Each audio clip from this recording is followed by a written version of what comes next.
This is Hammondsport, New York, the Finger Lakes. As you can see, the different lakes, and there is Hammondsport, New York.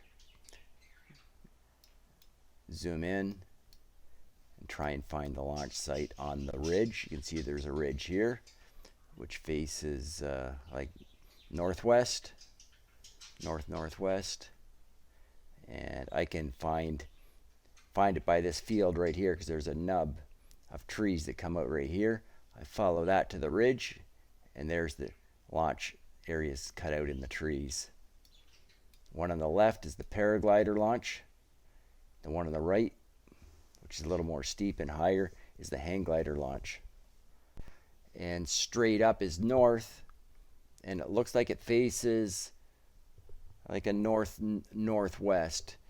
This flight, it's flyable on a northwest to a north wind, and ideally it's a northwest to a northwest. The site, zoom out, look at the landing field. So if you can't get above the ridge when you take off, if you start landing, you got to go down here to the church, which is right here. And the landing field is very tight through the church here, so you're supposed to come in through here. That's the one way. We were also discussing coming in down this way, or even coming around and landing into the wind, because the wind will come through the valley, though it's maybe coming down this way. So this is a tight launch. And then we were talking about a bailout landing here, but there's tall grass, there's a pond in the middle. If we land over here, there's trees and there'll be rotor. We zoom out. Our other option for landing was on top of the ridge. However, landing on top of the ridge can be tricky because the wind will be coming up and rotoring over, and you don't want to get in the rotor. That's bad news.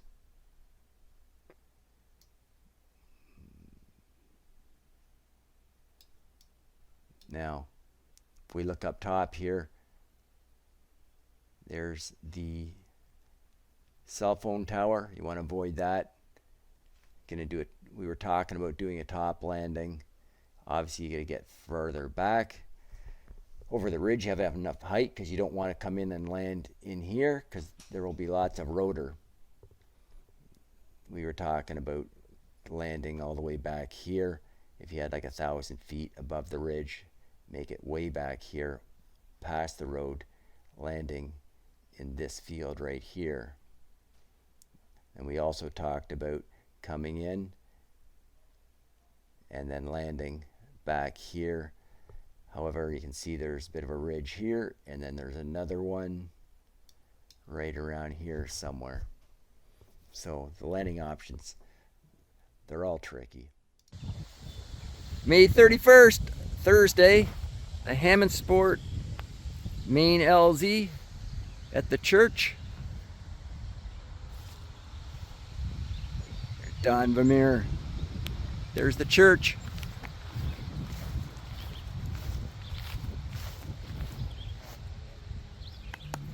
There's Rose the dog and Mark Dossett.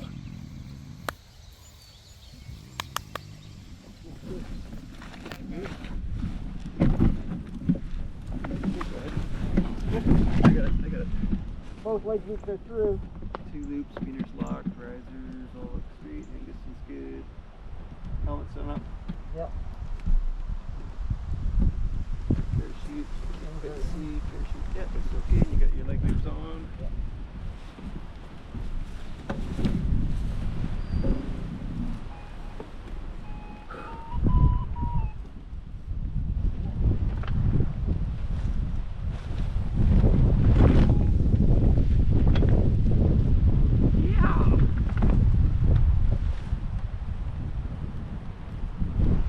I'll stay on your nose until you're Yeah, clear. clear to launch.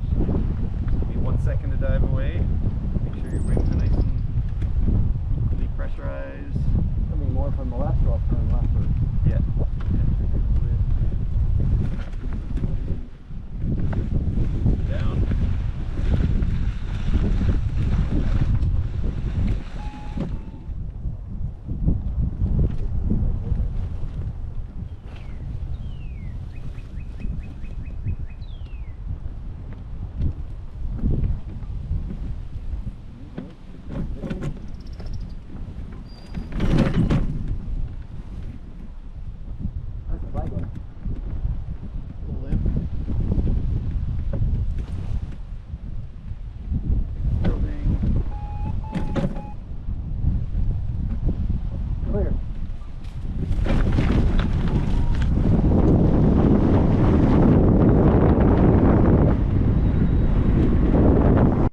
The first turn is left because the wind is coming more from the left, which is northwest, so more westerly than north.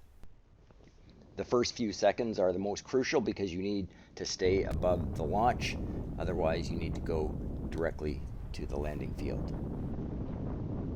At this point right now, I'm scratching, meaning I'm neither descending or getting above the launch. So trying to get as close to the ridge as possible where there's more compression, more air going up.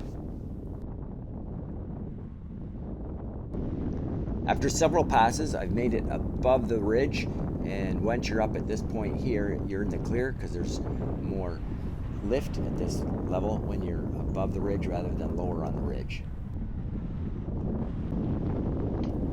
Now I'm above the ridge. It's a matter of waiting for a thermal to come up the ridge and take me higher than the ridge lift.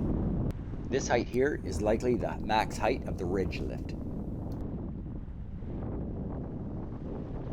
After 20 minutes, I've finally caught a thermal and I've taken it up, and there goes Mark Dossett below me. He's launched just after I did.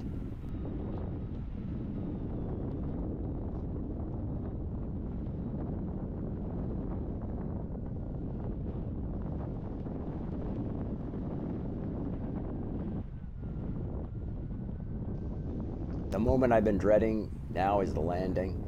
I can no longer stay above the ridge, so I'm coming into the church landing zone.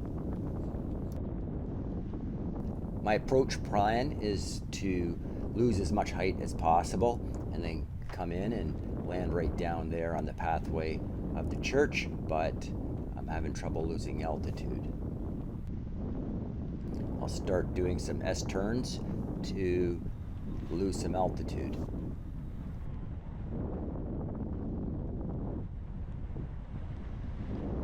I'm starting to get turbulence and lift, and I've decided to do a 360 to lose a lot of altitude quickly, which probably was not the best move, being so close to the ridge. You don't want to turn into the ridge, but I chose to do a 360.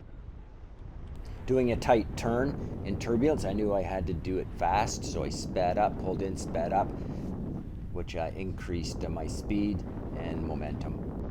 I'm still too high now and I'm getting concerned. I'm looking at the field to my right, which from the air looks a lot easier to land from above than on the ground, and it's looking more and more appealing than trying to get down and through that slot in the church, especially with the turbulence. A rolling hill with tall grass, not the best. Of course, I hit it right at the downslope.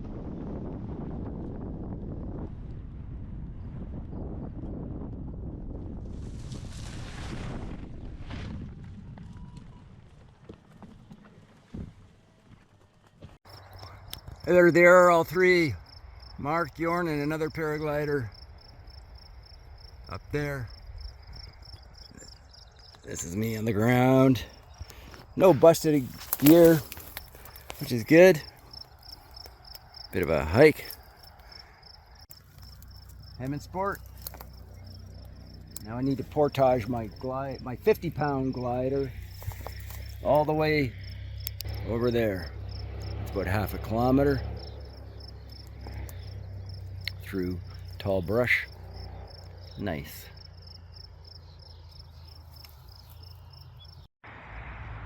"6:04 p.m. Hammondsport, May 31st, 2024. There's Mark and Jorn. Oh, there's Mark. There's Jorn. A little bit of a wonder wind happening.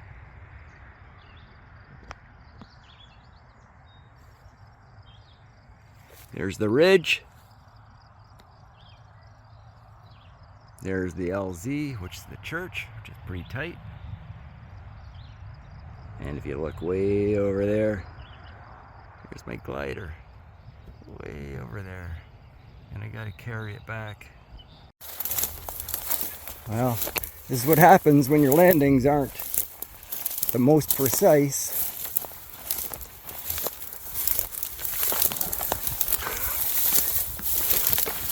Tall grass.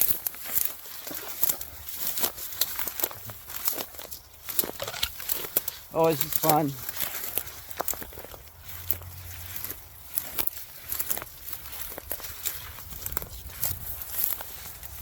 Missed the LZ by about a kilometer.